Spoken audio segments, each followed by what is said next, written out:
Ek slaan my oë op na die berge. Waar sal my hulp vandaan kom? Hou jou oë gerig op Jesus.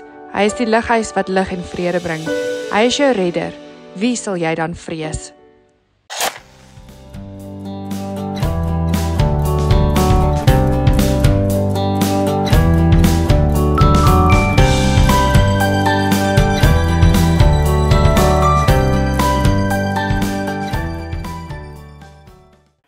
Hy is hier. En ons is nog steeds besig. Sê vir die persoon langs jou nog steeds. Ja. Ons is nog steeds besig met die tema bly in jou baan. Okay? Dis deel 5 en as jy nie gelukkig is met die tema nie en jy voel ek het al genoeg gehad daarvan, dan bid dat hierdie die laaste een sal wees. Okay?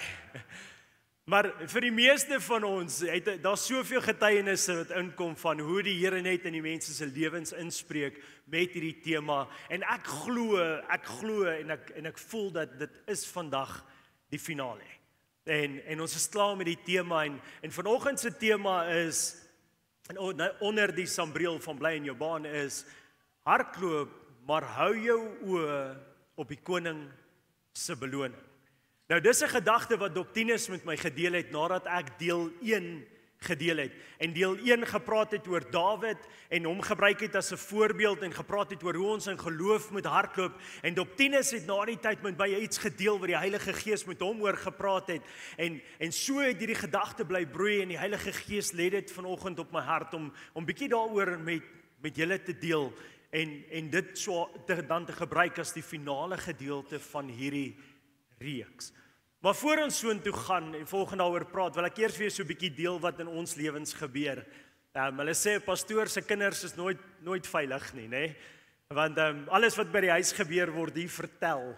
En hulle is nie altyd bly daarmee nie, maar dit is maar wat dit is, jy weet. Ek moet gehoorsaam wees aan die Heilige Gees. Is dit nie? So, laat ek hierdie deel. 'n Paar jaar terug is Joshua graad 7. Nou Joshua is so sy ma. Hulle haat dit om te hardloop. Okay? Julle weet dit as julle by elke deel was dat my vrou hou nie daarvan om te hardloop nie, sy haat dit. En Joshua so sy ma, hy het obviously haar gene gekry. Okay? en hy so sy en hy hou nie daarvan nie. En ons het van 'n jong ouderdom af gesien maar Joshua het die talent. Hy het die vermoë, hy kan hardloop, maar die ouetjie is vinnig maar hy hardloop nie, hy doen nie atletiek nie, maak nie saak hoe ek hom smeek nie, maak nie saak of ek hom bribe nie of hom geld beloof nie, ek kan hom niks nie, hy wil nie hardloop nie. Maar graad 7 oorreed 'n klomp vriende mekaar om met die laaste interhuis tipe byeenkoms die 400 of die 800 te hardloop, ek kan nie onthou nie. En hulle oorreed mekaar en dit gaan so ver dat voor die tyd begin hulle mekaar wet. Wie's die vinnigste regtig in die skool en al hierdie goed. Nou tussen hulle is daar ouetjies wat hierdie 400 of 800 meter elke jaar hardloop en daar's ouetjies wat dit wen, jy weet.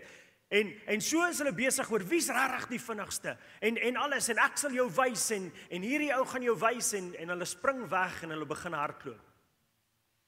En toe hulle op die laaste 100 meter kom, toe's Joshua omtrent 5 of 10 meter voor die res van hulle. En jy kan imagine hoe voel hierdie pa hart.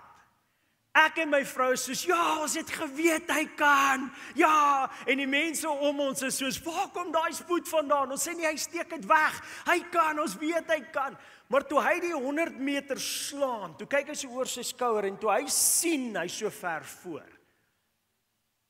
Toe hou hy nie op hardloop nie, hy beweeg net nie vorentoe nie. Sy bene beweeg en arms, maar hy bly so op een plek. En ons kyk en die eerste ouetjie kom by hom verby en ons skree, Josh, hardloop. En die tweede ou kom by hom verby en die derde ou en eers na die derde persoon begin hy spoed optel en daar bly hy agter die derde persoon en hy kom vierde. Obviously, almal is soos, wat het gebeur?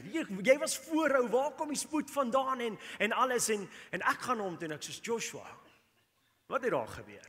En hy soos, nee, hy het moeg geword. Ek sê, nee, jy en jou ma is nie goed met hierdie liegding oor atletiek nie, okay? Jy gaan nie dit vir my sê nie, jy was nie moeg nie. Wat het daar gebeur?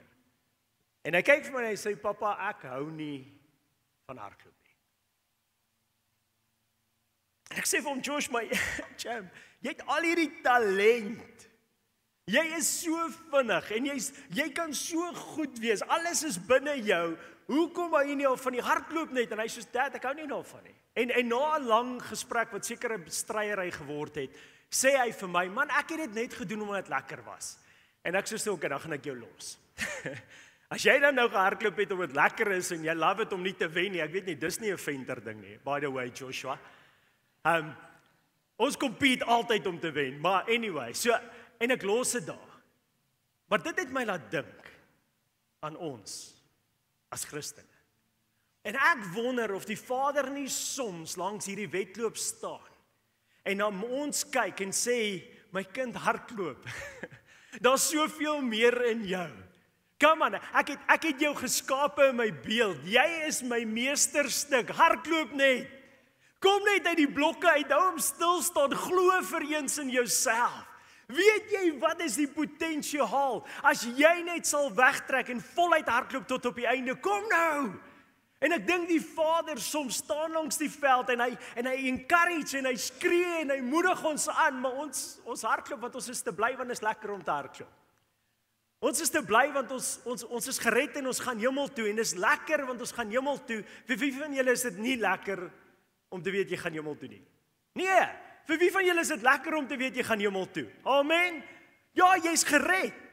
En nou is ons op hierdie plek waar dis lekker, so ons hou net aan en ons hardloop net. En ek dink soms dan staan die Vader en hy sê nee, kom nou. Ek wil hê jy moet hardloop vir 'n prys. Ek wil hê jy moet hardloop om te wen. Ek wil hê jy moet so bietjie meer insit want daar's soveel wat ek in jou geskaap het. Daar's nog soveel meer wat ek deur jou wil doen. Sou jy net in jouself glo en begin hardloop. Soveel meer in elkeen van julle wat vanoggend hier sit. En die Heilige Gees het my vanoggend hiernatoe gestuur om dit vir jou te sê. Daar's soveel meer in jou as wat hier sit. En party van julle steek bietjie lui weg.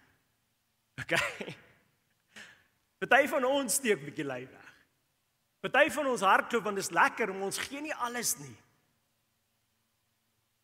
En dis nie omdat ek jou oordeel vanoggend nie, dis omdat ek met die Vader hart daar staan en my seun sien hardloop en ek weet hoe goed kan hy doen, maar hy wil nie.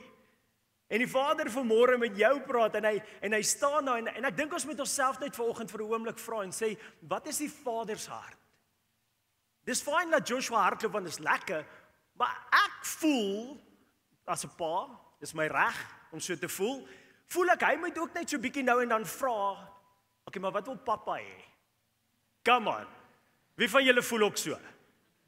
Come on, wat is pappa se droom vir my lewe? Nie net, en veral as hulle tieners word, jy weet, hulle het al hierdie idees en ek voel net baie keer hy moet so 'n bietjie vra, maar okay, dad, wat wil jy hê? En dan sê ek jy hardloop elke jaar atletiek van nou af tot jy klaar is met skool. Maar hy gaan dit nie vra nie want hy weet ek gaan dit sê. En ek voel net vanoggend dat ons moet 'n bietjie stop en vanmôre vir mekaar vra, kyk, wat is ons pappa se hart? Wat wil hy regtig vir ons sê? Ons praat vanoggend hardloop en hou jou oë op die koning se beloning. Hou jou oë daar. So blaai saam met my vanoggend na Openbaring toe. En ons gaan begin met obviously die grootste beloning wat ons kan hê. En ons vind dit in Openbaring 21 waar Jesus vir Johannes hierdie visioen gee, hierdie droom gee en dinge wys. In Openbaring 21 vers 1 dan sê dit, en ek het 'n nuwe hemel en 'n nuwe aarde gesien. Want die eerste hemel en die eerste aarde het verbygegaan en die see was daar nie meer nie. Nou ek wil hê jy moet 'n nota maak vanoggend daaroor. Onderstreep dit in jou Bybel as jy doen. Hy het 'n nuwe hemel gesien en 'n nuwe aarde gesien. En ek dink baie keer dan besef ons nie wat hierdie woord vir ons sê nie. God gaan alles nuut maak. Alles. Hierdie aarde gaan vergaan en daar gaan niks oorbly nie. En hy gaan 'n nuwe hemel en 'n nuwe aarde skep. Amen. En dan is my vraag, maar as hy 'n nuwe aarde skep, wat gaan daar gebeur en wie gaan daar leef? Maybe is dit omdat hy 'n nuwe hemel en 'n nuwe aarde skep, want dan maak plek vir ons. En dit is so dat ons almal se wens is om eendag voor die Here te wees in die hemel en om te aanbid soos die engele voor sy troon staan elke dag. Maar wat van as hy 'n nuwe hemel en 'n nuwe aarde skep, want hy wil hê ons moet daar leef. En hy's besig om vir ons 'n plek voor te berei en hoor wat sê verder. En ek, Johannes, het die heilige stad, die nuwe Jerusalem, sien neerdal van God uit die hemel, toeberei soos 'n bruid wat vir haar man versier is. Daai's ons. Church, Johannes sien hierdie nuwe hemel en aarde wat God skape. Die ou dinge het verbygegaan, 'n nuwe hemel en aarde, en dan sien hy hoe die bruid van Christus op hierdie nuwe hemel en aarde, die nuwe Jerusalem, neersak op hierdie aarde. Hy sien dit gebeur. En ek het 'n groot stem uit die hemel gehoor sê, kyk, die tabernakel van God is by die mense. En hy sal by hulle woon, en hulle sal sy volk wees, en God sal self by hulle wees as hulle God. En God sal al die trane van hulle oë afvee. En daar sal geen dood meer wees nie. Geen dood meer wees nie, Ook geen droefheid en geween en moeite sal daar nie meer wees nie, want die eerste dinge het verbygegaan. Kerk, die grootste beloning wat ek en jy van die Here kan ontvang, is nie die ewige lewe nie, maar is 'n verhouding met die lewendige God. Kom nou iemand. Dis 'n verhouding met die lewendige God, en die feit dat die lewendige God, hy gaan 'n plek skep waar hy tussen ons gaan woon, en dit gaan hemel op aarde wees, dit gaan hemel wees. Hy gaan 'n plek skep waar ek en jy saam met hom gaan wees, en daar gaan geen seer meer wees nie. Geen pyn meer wees nie. Geen moeitevolle arbeid meer wees nie. Hy sê nie geen arbeid nie, of ons gaan niks doen nie. Hy sê daar gaan nie meer hierdie druk van die wêreld wees nie, en hy self, sê vir die persoon langs jou, hy self gaan die trane van jou wange afvee. Wat 'n kosbare verhouding. Die grootste beloning, en is nodig vir my om hierdie vanmôre vas te maak, voordat ons vorentoe gaan en kyk na enige ander belonings. Die grootste beloning wat ons kan ontvang, is 'n verhouding met die ewige God tot in ewigheid. En as ons daai beloning ontvang, dan is dit wonderlik. Dan het ons soveel gewen, en ons het soveel om oor dankbaar te wees. Maar dit beteken nie dan moet ons ophou hardloop nie. Dit beteken nie, dan moet ons ophou streef na meer dinge nie. Dit beteken nie dat daar meer is nie. As ons hierdie skrifgedeelte kyk, dan sien ons dat die Vaderhart vir ons is soveel meer as dit wat ek en jy ooit kan dink of droom. Hy het ons soveel meer lief, en daar's soveel meer dinge wat hy vir ons het. En alles wat hy vir ons het, kom uit 'n verhouding met hom. Dit kom uit 'n verhouding, dit kom nie uit jou werke alleen nie. Dit kom uit 'n verhouding met die lewendige God. As jy verder gaan na vers 7 toe, en dan sê Johannes, hy sien hierdie, en Jesus sê vir hom die volgende, Jesus self sê vir hom die volgende, hy wat oorwin, sal alles beerwe, sê sal alles beerwe. Hy wat oorwin, sal alles beerwe, en ek sal vir hom 'n God wees, en hy sal vir my 'n seun wees. En weet wat Jesus vir Johannes daar sê, is hy sê, Johannes, die wat oorwin, hulle sal my dien as hulle God, hulle sal my dien met soveel respek, met soveel gehoorsaamheid, met soveel eer, hulle sal my dien, en hulle sal my respekteer, en hulle sal my lief hê vir as hulle enigste God, en dit sal nie uit vrees of uit dwang uitkom nie, want hulle sal my kinders wees. Dit sal uit 'n liefde uitkom wat 'n seun het vir sy pa. Het julle al gesien as 'n kind sy pa sy God maak? Het jy al gesien? Het jy al gesien as 'n kind of 'n laaitie sy pa so lief het dat hy verafgod half sy pa. Sy pa is alles in sy lewe. Het jy dit al gesien? Nou dis wat Jesus, dis die gedagte wat hy hierso by Johannes los. Hy sê daar sal 'n dag kom wat hulle my sal aanneem as hulle God met soveel respek en soveel gehoorsaamheid. Hulle sal vra, Vader, wat wil U hê? Meer as wat hulle vra, Vader, wat wil ek hê? Hulle sal vra, Here, hoe kan ek U dien? Meer as wat hulle aan hulle eie behoeftes gaan dink. Daar gaan 'n dag wees wat hulle hom gaan eer as God, nie uit dwang uit nie, maar uit 'n liefde en 'n respek vir hulle Vader. En hulle gaan waarlik sy seuns wees. En in daai dag sal hulle alles beerwe. Nou ek het hierdie woorde alles beerwe al soveel keer onderstreep. Want elke keer wat ek hierdie skrifgedeelte lees, dan vra ek myself, wat beteken dit alles? Wat is alles? Wat alles gaan ons beerwe? Is dit net, met glad geen disrespek nie, maar is dit net die verhouding met die Vader wat ons gaan beerwe vir ewig? Of wat is alles? Is dit moontlik dat daar meer vir my en jou in die lewe hierna is as wat ek en jy besef? Is daar 'n moontlikheid dat ek en jy hier harder moet hardloop, want die beloning hierna is soveel groter? En dat daar goed is wat die Here vir ons wil gee, en hy wil nie net vir ons 'n bietjie gee nie, maar hy wil vir ons alles gee. En om dit te behaal moet ons hom dien. Ons moet hom dien met 'n opregte hart, ons moet hom lief hê, ons moet hardloop omdat ons wil, nie omdat jy onder dwang is nie. Nie omdat jy skuldig voel nie. Nie omdat jy voel die Here gaan jou straf nie, maar jy moet dit doen omdat jy hom so lief het as die Here jou God. Vers 8. Vers 8 was my bitter interessant terwyl ek besig is met my Bybelstudie. En hy sê vers 8 die volgende, maar die vreesagtiges, wat die vreesagtiges aangaan en die ongelowiges. En dan noem hy 'n paar woorde, die gruwelikes en die moordenaars en die horeerders en die towenaars en die afgoddieners en al die leenaars. Hulle sal hulle deel in die poel, hulle deel is in die poel wat brand met vuur en swaal. Dit is die tweede dood. Nou, ek wil net gou hierdie vir jou verduidelik is, hierdie skryfstyl of hoe Jesus hier met Johannes praat, is 'n bekende skryfstyl van daai tyd.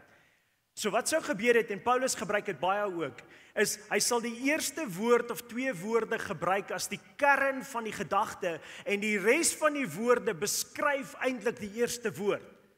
So dis 'n bekende skryfstyl. So ons sal baie keer sê, solank ek net nie 'n moordenaar is nie, of solank ek net nie 'n afgodsdienaar is nie, of solank ek net nie een van hierdie is nie, dan is ek veilig.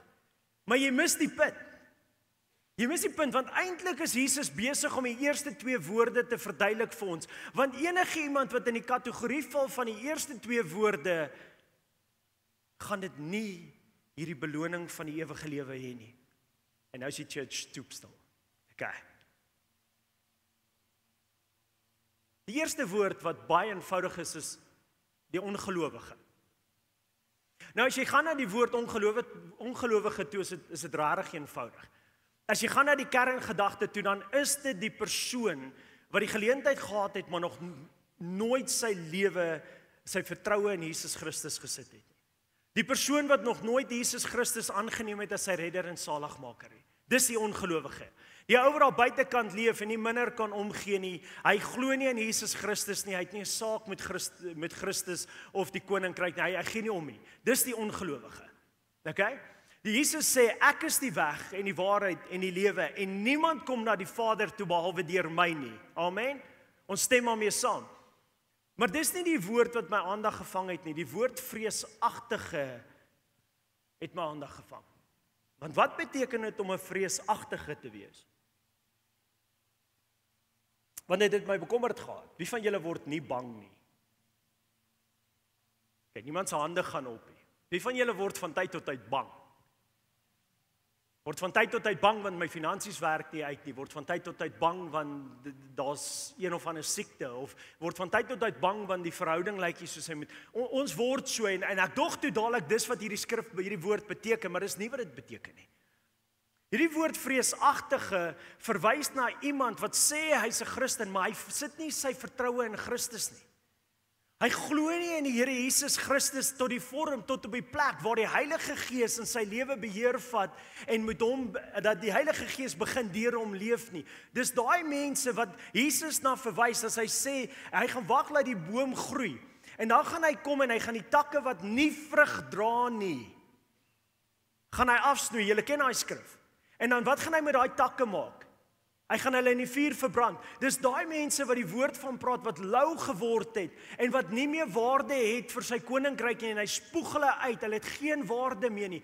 Dis daai mense wat die woord na verwys, wat hulle uit olie uitgehark het. Julle onthou die maagde, 5 het olie gehad, en 5 was gereed vir Jesus se koms, en ander 5 nie. Die koms van Jesus is 'n populêre topik nou, né? Dis nogal 'n topik wat almal van bewus is en alles. Maar die vreesagtiges is die wat nie olie in hulle lampie gehad het nie. Dis die wat nie gereed was vir hom nie. Die wat nie gereed is vir sy koms elke dag nie. Wat nie leef met die leiding van die Heilige Gees nie, is hulle. Daai vreesagtiges is die wat Jesus sê, en daar sal 'n dag kom en hulle sal vir my sê, Here, Here, en hy sal sê, gaan van my af weg, want ek herken jou nie, my gees is nie in jou nie. Hoekom noem die woorde dit vreesagtige?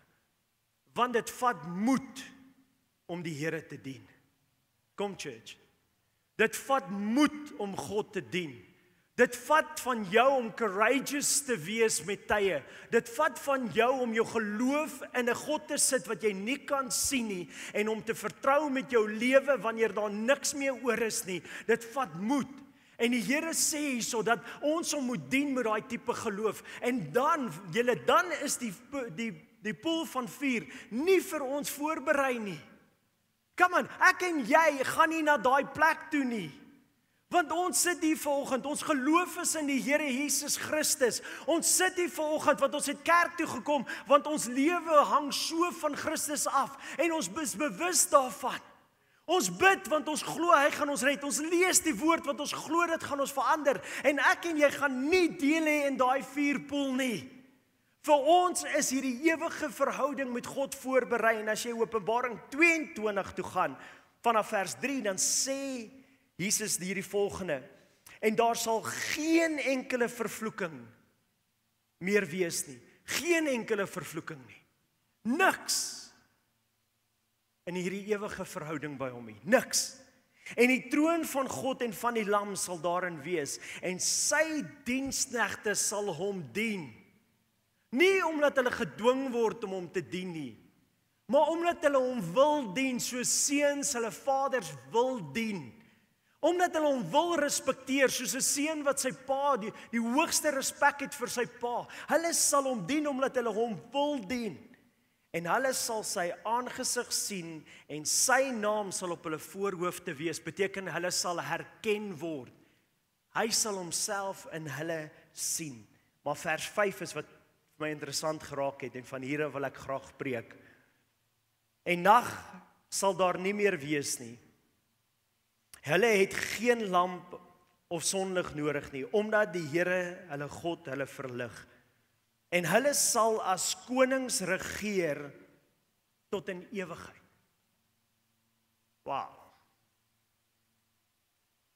Die eerste vraag, het jy geweet daar gaan 'n nuwe hemel en 'n nuwe aarde wees? En ons gaan nie op die wolke bly nie, ons kan ook op die wolke by mekaar kom, maar dis nie waar ons gaan bly nie. Het jy het geweet? Dan die tweede vraag wat ek jou het jy geweet dat daar gaan die wat oorwin gaan as konings regeer? Het jy dit geweet? Wel, dis wat die woord sê. Hulle gaan as konings regeer, en hierdie het my na dinkie week, is soos, waaroor gaan ons regeer? Wat beteken dit om as konings te regeer? Wat beteken dit dat die Here vir ons hierdie voorreg het, hierdie ereplek voorberei het in die nuwe hemel en nuwe aarde? En wat is dit in volle? En ek het nie vir jou 'n direkte antwoord nie, want die woord is nie duidelik daaroor nie. Al wat ek weet vanoggend is dat daar is 'n nuwe hemel en 'n nuwe aarde, en dat daar is 'n ereplek voorberei vir elkeen van ons wat oorwin. Kom kerk, daar is 'n ereplek, soveel so dat Jesus aan Johannes sê, dis 'n plek waar julle sal regeer. En daai regeer praat van autoriteit hê, heerskappy hê. Dis nie sommer net enige plek wat die Here vir ons voorberei nie. Hy het 'n spesiale plek wat hy vir my en jou voorberei. Nou kom ons wees duidelik daaroor, niemand kan ooit Jesus se plek inneem nie. Niemand van ons kan ooit sy gelyke wees nie. So dis nie wat ek eers naaste by, ja, gee hom 'n hande klap. En ek dink nie dis eers naaste by wat Johannes hier probeer sê nie, maar wat Johannes probeer sê is soos Jesus in Hebreërs 12 vers 1 tot 3 wat ons nou baie behandel het. Soos Jesus daar in Hebreërs sê dat dit is die blydskap van die ereposisie wat hy in die lewe hierna gaan beerwe, wat hom geloof gegee het en hom hoop gegee het en wat hom laat bly hardloop het met vertroue. So wil Jesus my en jou hoop gee. En so wil hy hê ek en jy moet besef dat daar soveel meer wat die Vader het vir ons. En ons kan nie ophou hardloop die oomblik wat ons gered is nie. Ons kan nie ophou ons kant bring en ons talente gebruik en dit waarmee ons geseën het die oomblik wat ons weet ons is gered nie. Daar is soveel meer vir ons in store. Nadat ek in deel 1 gedeel het, bel Dr. Tinus my oor 1 Samuel 17. En in 1 Samuel 17 gebeur daar 'n interessante ding voor Dawid die reus aanval. Dawid kom daar tussen die manne en tussen die manne toe hy nou daar aankom, kom Goliat aangestap, hierdie reus. En Dawid hoor hoe die ouens vir mekaar sê, het julle gehoor wat se beloning die koning vir die man sal gee wat hierdie reus verslaan? En Dawid staan bietjie nader. En die manne sê, die koning sal vir hom baie rykdom gee. En die koning sal vir hom sy dogter gee. En hy sal laat sy familie vrygeskeld wees van alle belasting vir die res van hulle lewe. Wie van julle wil dit hê? Come on, wie van julle wil die belasting? Ek is happy met my vrou, so ek soek nie die koning se dogter nie. Ek is happy, maar daai een. Maar Dawid hoor, daar is 'n beloning. Daar is 'n ereplek vir die een wat bereid is om hierdie geveg klaar te maak. Vir die een wat bereid is om te fight tot in die einde toe. Vir die een wat nie halfpad ophou nie. Vir die een wat sal klaarmaak met dit wat God hom gestuur het om te doen. Sy purpose vervul. Dawid hoor dit. En Dawid draai na hulle toe en sê, "Ekskuus, wat het julle gesê?" En hulle herhaal aan Dawid presies wat hulle gesê het weer. En Dawid word natuurlik opgewonde oor hierdie beloning wat wag vir die persoon wat hierdie reus verslaan. En Dawid se broers hoor dit en hulle sien sy opgewondenheid en hulle kom nader en hulle rebuke hom. Hulle rebuke hom want hy verlang na hierdie beloning, want die beloning is groot. Soos ons dikwels miskien onsself rebuke en sê, "Hey, maar weet jy wat? Wow, die Here wil net hê jy moet gered wees. Solank jy net kan hemel toe gaan. Vergeet van enige beloning verder, stop dit, jy hoef nie, come on." En Dawid sê vir sy broers, hoe is dit verkeerd? Hoe is dit verkeerd om hierdie beloning wat die koning vir die persoon het, hoe is dit verkeerd om daaroor uit te vra? En daar's iets van die hart van Dawid waarby ons moet leer vanoggend, kerk. Waarby jy moet leer. Waarby ek moet leer. Daar's iets rondom die hart van Dawid. Die woord sê dat Dawid is 'n man na in God se hart. God het die hart van Dawid lief gehad. Dawid gaan vir 'n derde keer en hy loop na hierdie ouens toe en hy sê, "Wat het julle gesê?" Hy loop van sy broers af weg en hy sê, "Wat het julle gesê? Wat sal die koning doen?" En hulle herhaal aan hom wat die beloning is. En sy opgewondenheid is so duidelik dat die manne van die koning hom kom haal en hom na Saul toe vat. Die res van die storie ken julle. Die res van die storie ken julle. Dawid gaan en hy vyg Goliat. Hy gaan vervul sy doel wat hy gehad het en dit wat God hom voor gepurpose het. Hy vervul dit omdat hy God liefhet en omdat sy verhouding met God opreg is. En hy sê dit ook op die oorlogsveld. Ek val jou aan. Wie is jy, jou uncircumcised Philistine? Wie is jy wat die naam van die Here so uitlik gebruik? Wie is jy? En hy staan op vir dit. Maar dis die beloning wat hom aan die gang gesit het ook. In die agterkant van sy kop is daai beloning daar. Daar's niks fout van ons om hierdie belonings wat God vir ons het en gereed het om daarna te streef nie, kerk. Wat van as dit die Vader se hart is vir jou? Wat van as sy hart is soveel meer vir my en jou as dit wat ons reeds nou het en dit is die ewige lewe? Wat van as daar soveel meer vir my en jou is? En hy encourage ons en sê hardloop sterker, kom aan, lewe jou lewe in meer dedication towards me, come aan, wees meer gehoorsaam, eer my met jou lewe, want daar's soveel meer en ek weet jy kan soveel groter dinge behaal, come aan, laat die woord jou verander. Wat is die moontlikheid? Blaai saam met my na 2 Korintiërs toe. 2 Korintiërs 5 en in 2 Korintiërs 5 is Paulus besig om met die gemeente van Korinthe te praat. En dan sê hy die volgende, hy sê, wandel deur geloof, hou goeie moed. En dan vers 9 sê, en wees ywerig. Kom aan, hou goeie moed, wandel deur geloof, en wees ywerig. Om ywerig te wees is om te sê, wat kan ek doen? Sean, wat kan ek vir jou doen? Kom aan, waar kan ek help? Wat kan ek vir jou doen? Dit is om ywerig te wees. Ywerig is daai laaitjie wat die juffrou se tas klas toe dra, né? Julle ken dit? Ja, ywerig is dit. Ywerig is daai bietjie ekstra. Wat kan ek vir jou doen? Wat kan ek doen in hierdie tyd wat ek hierso het? En Paulus skryf en dan sê hy, wees ywerig. En dan vers 10. Want ons moet almal voor die regterstoel van Christus verskyn, sodat elkeen kan ontvang wat hy deur die liggaam verrig het, volgens wat hy gedoen het, of dit goed is en of dit kwaad is. Ons kry baie dieselfde gedagte in Openbaring 20, maar daar's 'n verskil. In Openbaring 20 gaan lees ons van die judgment seat of Christ. En ons lees van hoe elke persoon wat sy naam nie in die boek van lewe geskryf is nie, voor Christus gaan verskyn. En op daardie dag gaan Christus hulle almal uitroep. En dan gaan hy hulle vergeld volgens hulle dade. En hulle almal gaan in die poel van vuur gegooi word. Hulle almal gaan na die hel toe gestuur word, want hulle name is nie geskryf in die boek van lewe nie. Maar dis nie ek en jy nie. Kerk, as jy jou lewe vir Christus gegee het en jy lewe vir hom, is jou naam in die boek van lewe geskryf. Come on, maak net jou excited om te weet dat jy hoef nie voor daai regterstoel van Christus te verskyn nie. Hy gaan nie oor op daai dag wanneer jy in die hemel is, jy voor hom staan en hy jou oordeel en jou hel toe stuur nie, want jy is sy kind. Ek en jy gaan verskyn voor hierdie regterstoel van Christus. En daar's 'n verskil. Hierdie regterstoel van Christus, die Griekse woord daar is bema. It's a bema seat. Okay, hierdie is belangrik, jy moet hierdie vang volgend. Hierdie is so belangrik dat jy dit sal hoor. Ons gaan voor die bema seat van Christ gaan ons verskyn. En die bema seat is die plek in die Kolosseum waar die koning na afloop van die byeenkoms sou gaan staan het met al die trofees, kom nou iemand. En dan sou hy daar staan en dan sou hy begin uitdeel het volgens hulle prestasies.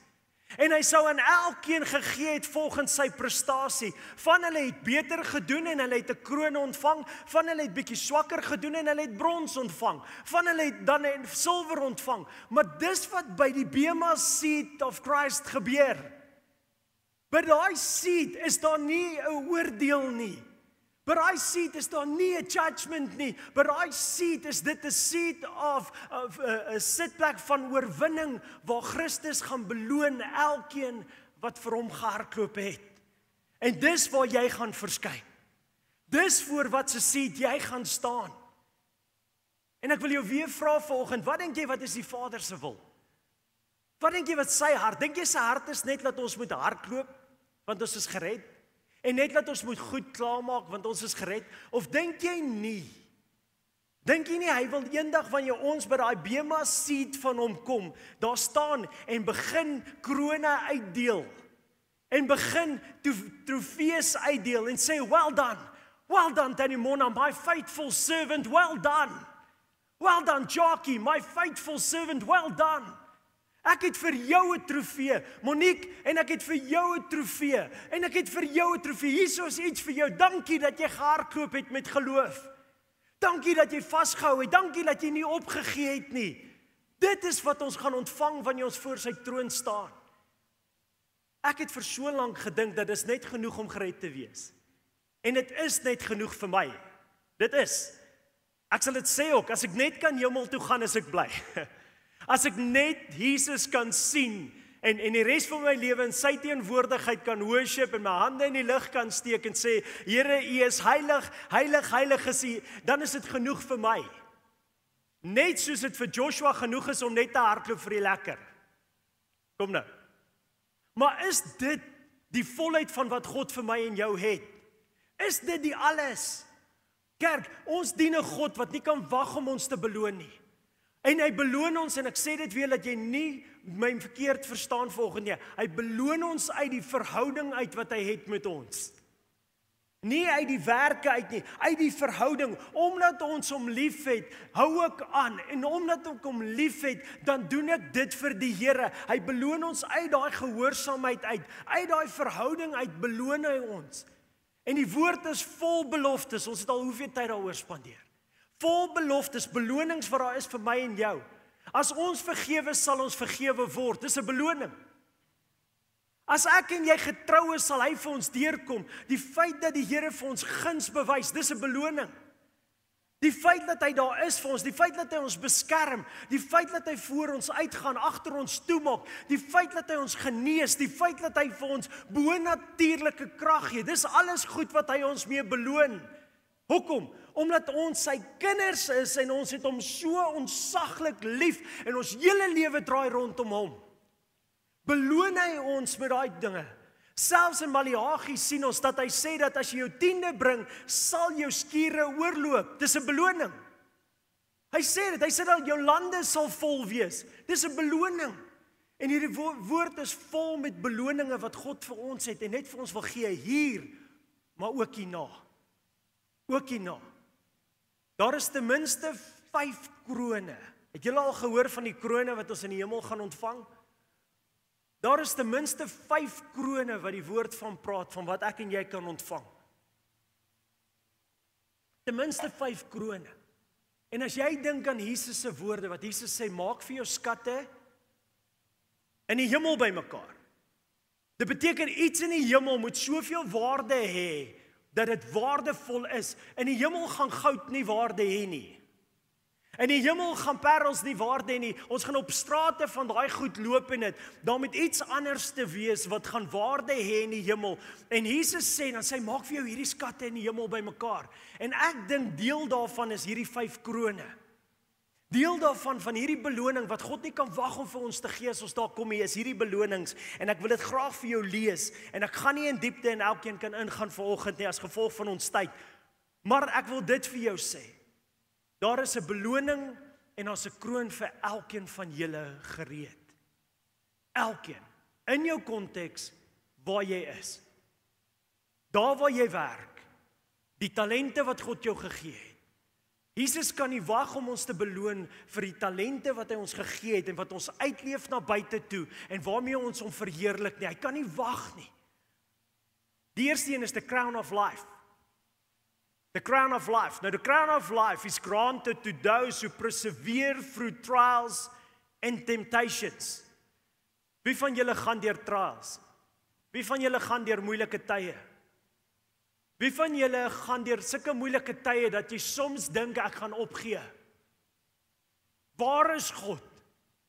Daar is 'n kroon vir jou voorberei as jy deur daai tyd perseveer en in Christus vashou en nie opgee nie. Daar's 'n kroon. Wie van julle gaan deur temptations? Moenie jou hand noodwendig opsteekie, maar wie van julle voel dat daar soms word jy so getemd om jou meer te verloor en te sondig, getemd om iemand te haat, getemd met last, getemd met wat ook al, en daar is 'n kroon voorberei, sou jy vasbyt en perseveer en vashou tot op die einde sonder om in te gee. Kom church, dis nie so moeilik om hierdie krone te ontvang nie. Die eerste kroon is binne jou grasp. En as jy dalk tot nou toe nie gesucceed het nie, miskien was dit omdat jy nog nie hierdie motivering gehad het nie. Maar ek wil vanmôre vir jou sê, die Jesus sien jou raak. Hy sien jou challenge raak. Hy sien jou seer raak. Hy vee die trane van jou wang af. Hy weet presies hoe moeilik dit is en hy sien waartoe jy gaan. Hy weet hoe moeilik is dit om vir daai vyand te sê, nee, ek gaan dit nie doen nie. Ek gaan nie sondig nie, ek gaan vashou. Hy weet presies. En daarom sal hy jou beloon met 'n kroon wanneer ons daar kom. The crown of righteousness, given to those who eagerly await Christ's return. Die laaste week of 2 is hierdie ding 'n hot topic. Jesus kom. Jesus kom. En as iemand vir my sê, Jesus kom môre, dan sê ek, nee, ek verwag hom vandag. Kom church. Ek verwag hom vandag, Jesus kom vandag. En weet jy wat, ek is ook al verkeerd gewees. Wie van julle het Jesus vandag verwag? Ek verwag Jesus elke dag. En dan môre kan my laaitjie vir my vra, Dad, ek dog jy het gesê Jesus kom gister en dan is dit fyn. Dan is dit fyn. Ek kan elke keer verkeerd wees met hierdie ding, maar ek verwag Jesus Christus elke dag en ek lewe asof hy vandag gaan opdaag. Dit beteken ek compromise nie met my geloof nie. Dit beteken ek bly by sy voete want hy kan dalk net vandag opdaag. Kerk, hy kan dalk net nou opdaag. Is jy gereed? En daar's 'n kroon vir die wat met daai gesindheid leef. Hoe maklik is dit om daai kroon te ontvang? Leef met daai gesindheid dat jy Christus verwag elke dag en kyk hoe breek die bande self. Kyk hoe breek die bindings oor jou lewe self. Kyk hoe herstel die Here jou verhoudings wanneer jy met hierdie gesindheid leef. The crown of glory is awarded to the shepherds or leaders who faithfully serve others. Maar roep die Here nie elkeen van ons om 'n geestelike leier te wees nie. Roep hy nie jou om 'n shepherd van jou huis te wees nie. Roep hy nie jou om daar by jou werkplek 'n leader te wees en 'n shepherd te wees nie. Roep hy nie jou om tussen jou vriendegroep dalk die een te wees wat opstaan en sê, hey champs, nee. As jy 'n kuier wil reël, dan reël ons dit Vrydag, maar Saterdag aand gaan slaap ons vroeg, want Sondag is church. En ons mis nie church nie. Nie ek nie, ons mis die kerk nie. Want maybe is dit jou flok, maybe is dit die mense wat die Here aan jou toevertrou het, en hy verwag van jou to shepherd them, en daar's 'n kroon vir die wat met hierdie gesindheid leef. Daar's 'n crown of rejoicing. It's given to those who leads people to salvation. Weet jy ook hoe noem jy the crown of rejoicing? Want die hemele staan stil en rejoice elke keer wanneer een siel tot bekering kom. Kerk, weet jy dat jy het die vermoë om die hele hemele in 'n partytjie te laat losbrand deur een siel tot bekering te lei? Come on, en dit is nou awesome, maar weet jy hoe awesome gaan dit wees as jy by die bema seat van Christus staan en hy sê, well done my faithful servant, well done Doctinus, hier is vir jou hierdie kroon, jy verdien hom, want jy het soveel vreugde in die hemel gebring. Ek het vir jou 'n kroon. Ek het vir jou 'n kroon. Die laaste een is die imperishable, incorruptible crown. And it's bestowed upon believers who exercise discipline in their Christian walk. Gelowiges wat hierdie woord van God ernstig opneem en hulle lewe hier volgens leef. Dis nie wette nie, but because we love him. Because we love him. Omdat ons hom so ontsaglik lief het, leef ons volgens hierdie disciplines. Omdat ons hom so ontsaglik lief het en soveel respek vir hom en sy woord het, leef ons volgens hierdie woord. En as hierdie woord sê ons moet eerbaar wees, moet ons eerbaar wees. As hierdie woord sê vergewe, dan vergewe ons. Daar's disciplines hier binnekant wat nie altyd lekker is om te hou nie, maar ons leef daarbey want ons het hom lief en hy's ons Vader. En as jy daai tipe lewe en gesindheid leef en nie daarop compromise nie, is daar 'n kroon wat vir jou wag. Kom nou, vra die persoon langs jou. Vra die persoon langs jou, watter een van hierdie krone is nie haalbaar nie? Kom, ek wil sien dat jy hom vra. Vra die persoon langs jou, watter een van hierdie krone kan jy nie kry nie? Watter een van hierdie krone het Jesus so ver buite jou ryk gesit, as hulle sê, kom ons gaan hardloop 100 meter en die een wat wen, gaan die goue medalje kry, gaan ek obviously voel, maar dis sommer net onregverdig. Okay? Want ek staan nie 'n kans om hom te wen nie, maar watter een van hierdie krone sit God so ver buite jou bereik, dat jy hom nie kan kry nie? Watter een? Nie een van hulle is so ver buite ons bereik dat ons nie ons hande daarop kan slaan nie. Nie een van hulle nie. En dan sal ons saam met hom regeer as koning, sê die woord. Net vinnig, blaai saam met my na 1 Korintiërs 3 vers 14 toe. En wat Paulus hier doen, is Paulus maak dit duidelik dat almal nie op dieselfde manier gered gaan word nie. Hy sê dit hier. Hy sê dit hier, ons gaan almal nie op dieselfde manier gered word nie. As iemand se werk bly staan, wat hy daarop gebou het, sal hy 'n loon ontvang. Vers 15. As iemand se werk verbrand word, sal hy skade ly. Alhoewel hy self gered sal word, maar soos deur vuur heen. Come on church, wie van julle wil nie 'n loon ontvang wanneer Jesus terugkom nie? Wie van julle wil gered word soos deur vuur? Want ons het nie op daai plek gekom waar ons hom ons alles gegee het nie. Ons het nie op daai plek gekom waar ons hierdie resies begin hardloop het vir die belonings wat daar is ook nie. En ons het nie op daai plek gekom waar ons enige motivering gehad het om te begin siele red het. En om 'n plek te kom waar ons sê, maar hierdie dissiplines wil ek toepas. En op 'n plek gekom waar ek sê, ek wil hierdie goed achieve en ek wil dit vir die Here doen. En ek wil met oorgawe dien nie. Hoeveel van ons gaan gered word asof ons deur vuur gered is? En nie met 'n loon nie. Ek sluit af met Openbaring 22 vers 10. Openbaring 22 vers 10. Gesê vanaf vers 10. En hy het vir my gesê: moenie die woorde van die profesie van hierdie boek verseël nie, want die tyd is naby. Sê net gou, ek weet ek kan jou dalk goed irriteer met dit, maar sê vir die persoon langs jou, die tyd is naby. Ons moet dit hoor. Die tyd is naby. En al vertoef Jesus vir 1000 jaar, gaan ek jou môre weer sê, die tyd is naby. Dit is verseker nader as gister. So ek lieg nie, die tyd is naby, gaan aan. Wie onreg doen, laat hom nog meer onreg doen. Hierdie is wat Jesus sê. Hy sê die wat onreg doen, laat hulle dan nog meer onreg doen. En wie vuil is, laat hom nog vuiler word. Maar laat die regverdige meer regverdig word. En laat die heilige nog meer heilig word. Vers 12. En kyk, ek kom gou. My loon is by my. En elkeen te vergeld soos sy werk sal wees.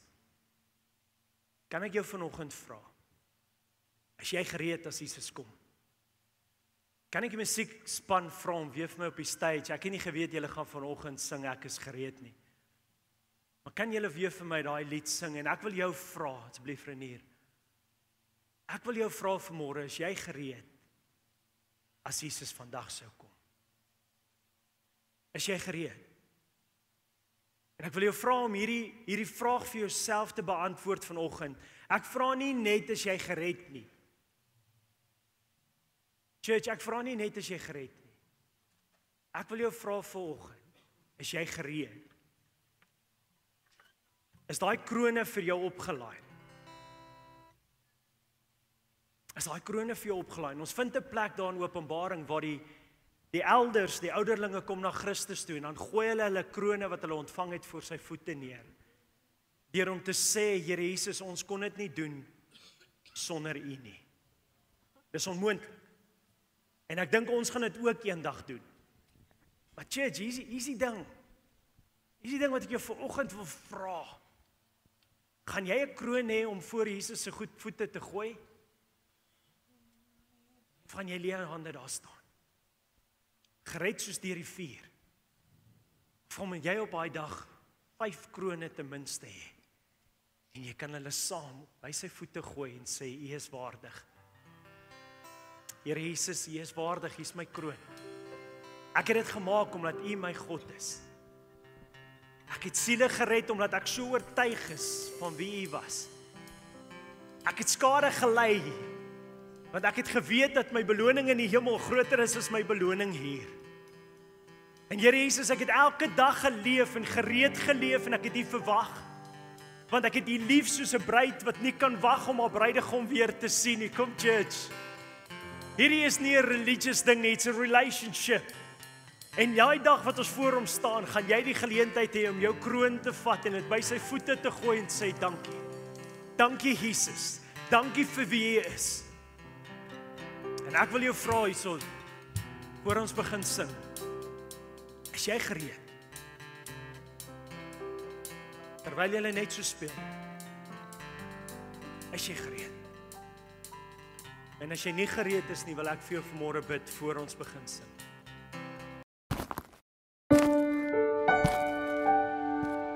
Ek slaan my oë op na die berge. Waar sal my hulp vandaan kom? Hou jou oë gerig op Jesus. Hy is die lighuis wat lig en vrede bring. Hy is jou redder. Wie sal jy dan vrees?